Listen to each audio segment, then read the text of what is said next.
ஆட்சியில் பங்கா no EPS. வருங்கால துணை முதல்வர்னு சொல்லுங்க மேடையில் ஒலித்த குரல். வருங்கால துணை முதல்வர் நயினார் நாகேந்திரன் அவர்களே என கூறிய பாஜக மாவட்ட தலைவர் பரமேஸ்வரி. அதற்கு மேடையிலிருந்து நயினார் நாகேந்திரன் கொடுத்த ரியாக்ஷன் என்ன?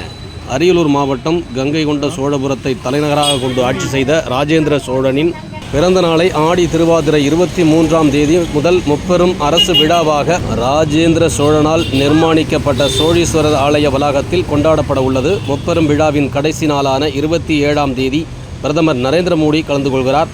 இதற்காக செய்யப்பட்டுள்ள முன்னேற்பாடு பணிகள் மற்றும் பாஜக சார்பில் செய்ய வேண்டிய பணிகள் குறித்தும் ஆலோசனை கூட்டம் மாவட்ட பாஜக தலைவர் பரமேஸ்வரி தலைமையில் நடைபெற்றது.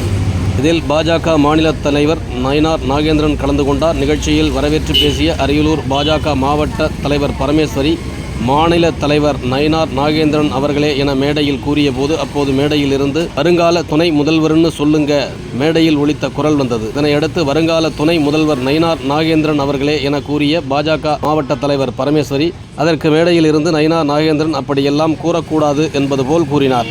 அது எங்களையெல்லாம் இன்ப அதிர்ச்சியில் ஆழ்த்தியுள்ள எங்களது பண்ணையார் அன்புமிகு அண்ணன் மாநில தலைவர் நயினார் நாகேந்திரன் அவர்களே,